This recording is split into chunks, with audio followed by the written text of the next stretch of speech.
अरे भाभी, ये साड़ी तो हमारी है। और भाभी, शादी के लिए कौन कौन सी साड़ियाँ खरीद डाली? चंचल ने शशि से मुस्कुराते हुए पूछा।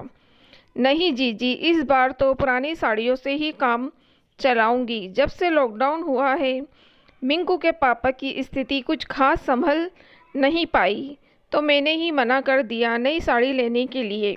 शशि ने सहजता से जवाब दिया। अरे भाभी, ये कैसे हो सकता है कि लड़के की चाची पुराने फैशन की साड़ी पहने? मैंने तो जमकर शॉपिंग की है और एक दो साड़ी एक्स्ट्रा लाई हूँ।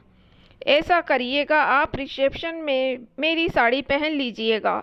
सारे ननिहाल ददियाल वाले इकट्ठा होंगे।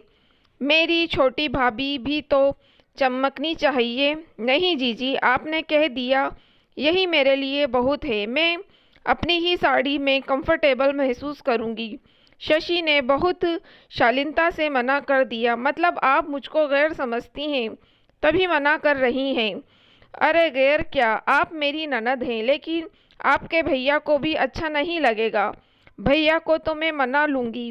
खैर, रिसेप्शन वाले दिन चंचल ने शशि को जबरदस्ती अपनी नई साड़ी पहनने पर विवश कर दिया। दोनों की पर्सनैलिटी एक सी थी, तो ब्लाउज की भी समस्या नहीं आई। लेकिन रंग रूप में शशि बहुत सुंदर थी, तो कुछ काले रंग की साड़ी शशि पर ज़्यादा ही खिल उठी, जैसी काली शाही रात में पूर्णिमा का चांद खिलखिला रहा हो, और वो मन के अनुरूप जगमगा भी रही थी। अब तो जिसे देखो वो शशि और उसकी साड़ी की प्रशंसा कर रहा था। शशि, तुम्हारी साड़ी तो सचमुच खूबसूरत लग रही है, और तुम्हारे रंग रूप ने तो इस साड़ी को जैसे चार चांद लगा दिए हैं। आज तो बिल्कुल तुम गजब ढा रही हो।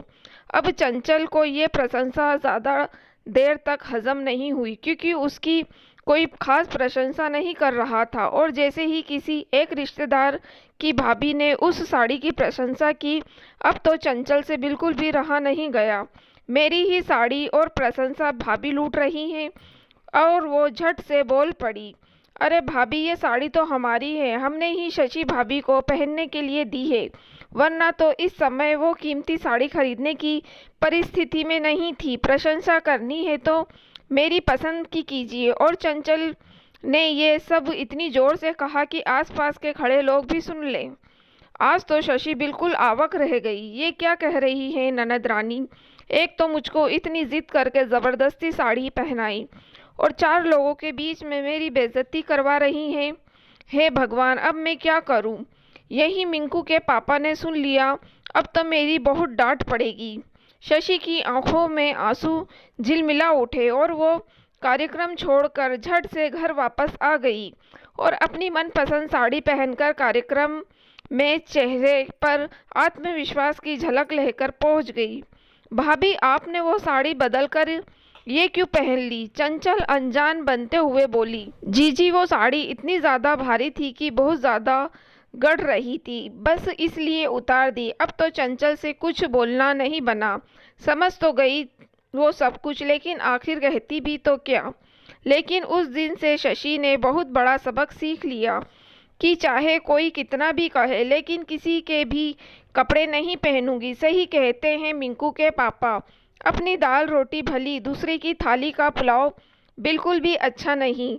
दोस्तों, अगर आपको कहानी पसंद आई हो तो प्लीज़ आप मेरे चैनल को सब्सक्राइब ज़रूर कीजिएगा, और मेरी वीडियो को लाइक और शेयर भी ज़रूर कीजिएगा। Thank you for watching.